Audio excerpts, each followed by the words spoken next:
So this video is on income tax, income taxes. We're going to talk about how to take gross pay and get net pay and what that means, and then also talk about withholdings and what that means for the taxes that you pay.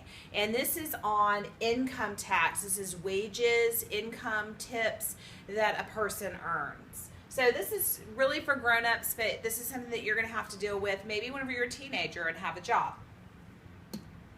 So calculating withholding. Workers earn wages, and that's what we were talking about. They have to pay taxes on those wages. With each paycheck, withholdings are taken out. When workers file their taxes, they either owe money or get a refund depending on how much they have paid and made.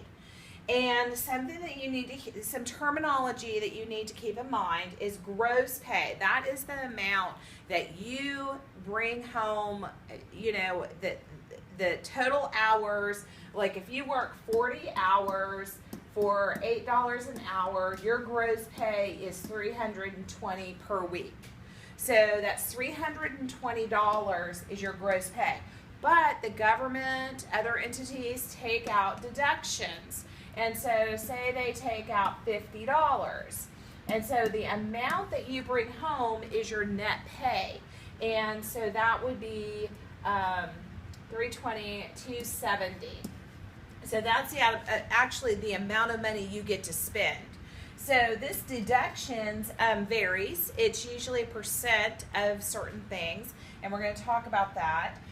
Your gross pay is dependent upon how much you make at your job, and then your deductions, and then that determines the net pay overall. How much do you get to spend? This is the money that you can take to the mall. This is the money that you can take to eat out. Can't take this because you have to pay this. So Sarah makes a total in a month of $3,025.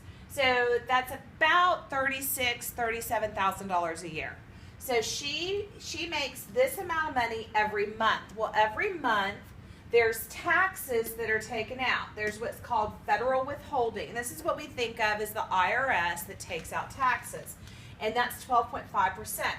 So the way that I would get that, remember with sales tax, how we multiplied by the tax rate as a decimal. So 12.5 is 0.125.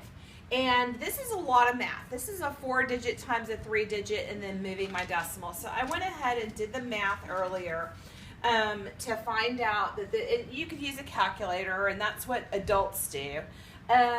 This would be 378.125. Well, of course, that would be rounded because that's, cents don't go out that far. So that'd be 378.13. Now, Social Security is, this would be 0.062, and this is the money that you pay in that you get back after you retire, because people that reach 62, 65 actually get a check from the government to help them live because they're not usually working in a job anymore.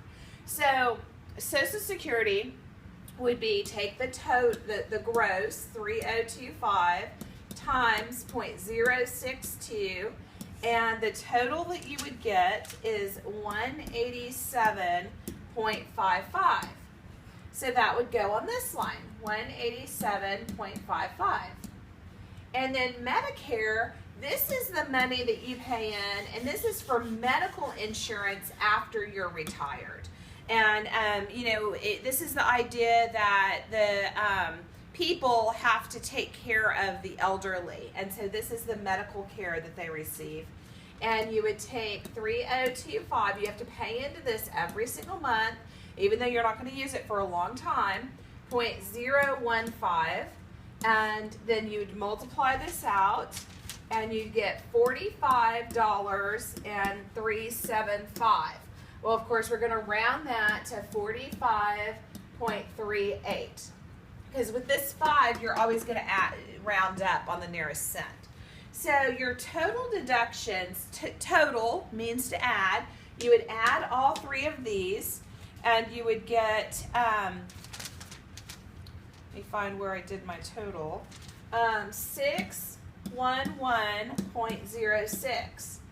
So this is the formula. Gross, which is the monthly amount, minus the deduction 611.06 is going to equal 2413.94, 2,400. So she made 3,000, but she actually has 2,400 to spend on rent and on food, gas, car note, all of those things. That's the money that she actually has to spend. She cannot spend this amount.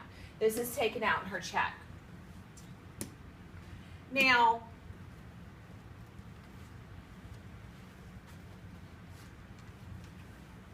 watch the next video for calculating if you have a tax refund or if you owe money.